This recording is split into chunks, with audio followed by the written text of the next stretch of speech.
DCC ട്രഷററുടെ ആത്മഹത്യ വളരെ ഗൗരവമുള്ള ഒരു പ്രശ്നമായി ഉയർന്നു വന്നിരിക്കുകയാണ്. വയനാട് DCC ട്രഷറർ NM വിജയനും മകൻ ജിജേഷും ജീവനൊടുക്കിയതിന് പിന്നിൽ കോൺഗ്രസ് നേതാക്കൾ തന്നെയാണ് എന്ന് വ്യക്തമാക്കുന്ന ആത്മഹത്യാക്കുറിപ്പ് ഇപ്പോഴും പുറത്തു വന്നിരിക്കുകയാണ്. ഇതിലൂടെ വ്യക്തമാകുന്നത് മുൻ DCC president KC Balakrishnan MLA, ഇപ്പോഴത്തെ DCC പ്രസിഡന്റ് ND അപ്പച്ചൻ തുടങ്ങിയവർ തട്ടിയെടുത്ത പണത്തിൻ്റെയും പാർട്ടിക്ക് വേണ്ടി ഏറ്റെടുക്കേണ്ടി വന്ന ലക്ഷങ്ങളുടെ ബാധ്യതയുടെയും തുടർച്ചയായിട്ടാണ് ആത്മഹത്യ ചെയ്യേണ്ടി വന്നത് എന്നതാണ്. ബാങ്ക് നിയമനങ്ങൾക്കായി വാങ്ങിയ പണം നേതാക്കൾ പങ്കിട്ടെടുത്ത് IC ബാലകൃഷ്ണൻ MLA നിർദ്ദേശപ്രകാരമാണ് അങ്ങനെ എടുത്തത് എന്ന കാര്യവും നൽകിയത് എന്ന കാര്യവും വ്യക്തമായി. കടത്തിൽ കുടുങ്ങിപ്പോയ ആ സന്ദർഭത്തിൽ ആരും തിരിഞ്ഞു നോക്കാനില്ലാത്ത സ്ഥിതിയാണ് ഉണ്ടായതെന്നും അതിൽ വ്യക്തമാക്കി. നേതാക്കൾ വാങ്ങിയ കോഴക്ക് സ്ഥലവും ചെക്കും ഇദ്ദേഹത്തിന് ഈട് നൽകേണ്ടി വന്നു. പാർട്ടി തലയിൽ കെട്ടിവെച്ച 32 ലക്ഷത്തിൻ്റെ ബാധ്യത തീർക്കാനെടുത്ത വായ്പ അത് 65 ലക്ഷത്തിലധികമായി ഉയർന്നു.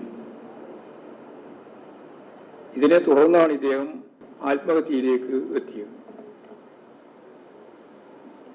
ഈ കത്ത് പുറത്തു വന്ന സാഹചര്യത്തിൽ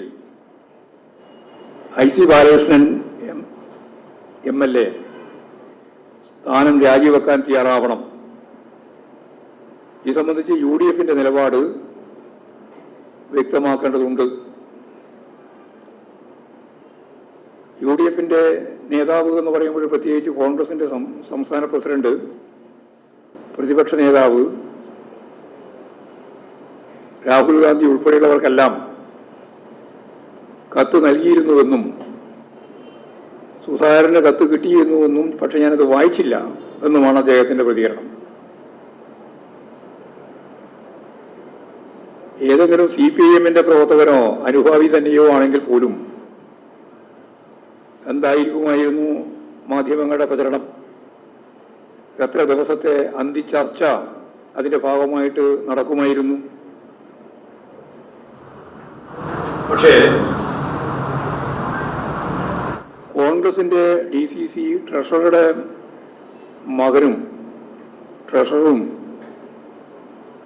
കോൺഗ്രസ് നേതൃത്വത്തിൻ്റെ അഴിമതിയുമായിട്ട് ബന്ധപ്പെട്ട പ്രശ്നത്തിൽ ആത്മഹത്യ ചെയ്തപ്പോൾ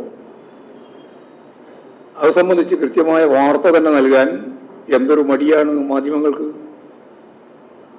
മാധ്യമങ്ങളുടെ ഇരട്ടത്താപ്പ് കൃത്യമായിട്ട് ജനങ്ങൾ തിരിച്ചറിയും എന്ന് തന്നെയാണ് ഈ സംബന്ധിച്ച് പറയാനുള്ളത്. കുറച്ചു നാളുകളായി നടന്നുകൊണ്ടിരിക്കുന്ന സംഭവങ്ങളിൽ പല കോൺഗ്രസ് നേതാക്കളും ആത്മഹത്യ ചെയ്യുന്നു എന്നുള്ളത് തുടർക്കഥയായിട്ട് വരികയാണ്. കോൺഗ്രസ് നേതാക്കളുടെ ഇടപെടലിന്റെ ഫലമായി അങ്കമാലി അർബൻ സഹകരണ സംഘം പ്രസിഡന്റും കോൺഗ്രസ് നേതാവുമായിരുന്ന PT പോളിനെ മരിച്ച നിലയിൽ ആലുവയിലെ ഹോട്ടലിൽ നിന്ന് കണ്ടെത്തുകയുണ്ടായി. സംഘത്തിൽ അഴിമതിയും ക്രമക്കേടും നടന്നുവെന്ന വാർത്തക്കിടയിലാണ് INTUC സംസ്ഥാന വൈസ് പ്രസിഡന്റായ പോളിന്റെ ദുരൂഹ സാഹചര്യത്തിൽ മരണമുണ്ടായത്.